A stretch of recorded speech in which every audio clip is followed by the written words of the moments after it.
வணக்கம். நான் doctor J Maria Alex Babu, சிறுநீரக சிறப்பு சிகிச்சை நிபுணர், நெஃப்ராலஜிஸ்ட், கிம்ஸ் ஹெல்த், நாகர்கோவில். இன்றைக்கி நம்ம சிறுநீரக நோய் உள்ளவங்க உணவு கட்டுப்பாடுகள் என்னென்ன பண்ணணுங்கிறத பற்றி பார்க்க போகிறோம். முதலாவதாக உப்போட அளவு ஒருத்தர் 3 கிராம் அதுக்கு மேலே எடுக்கக்கூடாது. தூள் உப்பு நீங்கள் யூஸ் பண்ணலாம், இந்த உப்பு உபயோகிக்கக்கூடாது. உப்போட அளவு ஒன்று 1/2 டீஸ்பூன் இல்லைனா 1 கிராம் சால்ட் பாக்கெட்ஸை நீங்கள் அளவு வச்சு எடுத்துக்கலாம். உப்பு அதிகமாக உள்ள சிப்ஸு, ஸ்நாக்ஸு, கருவாடு, ஊறுகாய் இந்த மாதிரி உள்ள ஐட்டம்ஸ் எதுவுமே நீங்கள் எடுக்கக்கூடாது. ரெண்டாவது புரதத்தோட அளவு. ஒருத்தர் ஒரு நாளைக்கு 0.6 gram per KG per day அவ்வளோ ப்ரோட்டீன் எடுக்கலாம். அதோட அப்ராக்சிமேட்டாக பார்த்தீங்கன்னா நீங்கள் ஒரு 3 இட்லி, தோசை 2, சப்பாத்தி 2, ரைஸ் வந்துட்டு 1 கப் அளவு நீங்கள் எடுத்துக்கலாம். அது கூட முட்டையோட வெள்ளைக்கரு 1, அப்புறம் இல்லைன்னா மீன் ஒரு துண்டு எடுத்துக்கலாம்.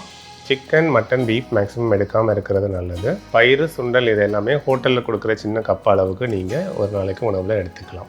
மூணாவது காய்கறிகளை பொறுத்தளவு கீரை தவிர மற்ற எல்லா காய்கறிகளுமே நம்ம எடுத்துக்கலாம்.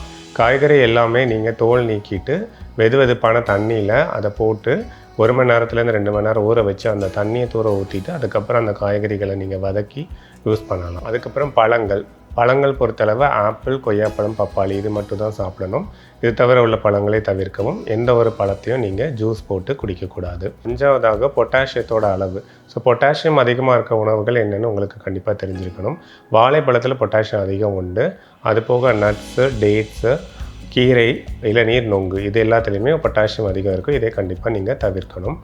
தண்ணீரோட அளவு ஒவ்வொரு பேஷண்ட்டுக்கும் மாறுபடும். உங்கள் டாக்டர் எவ்வளோ பரிந்துரைக்கிறாங்களோ நீங்கள் அதே அளவு தண்ணி எடுத்துக்கலாம். கடைசியாக எண்ணெய் வகைகள் பார்த்தீங்கன்னா ரீஃபைண்ட் ஆயில், கடலெண்ணெய், நல்லெண்ணெய் இது எல்லாமே நீங்கள் தாளிக்கிறதுக்கு மட்டும் யூஸ் பண்ணிக்கலாம். எண்ணெயில் பொரிச்ச item, bakery item, processed food எதுவுமே நீங்கள் எடுக்கக்கூடாது.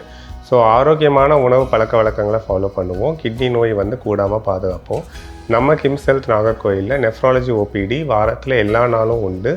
காலையில் 9 மணி முதல் சாயந்தரம் 5 மணி வரைக்கும். உங்களோட கிட்னி நோய் சம்மந்தமான எல்லா கன்சல்டேஷனுக்கும் இங்கே வாங்க. தேங்க்யூ.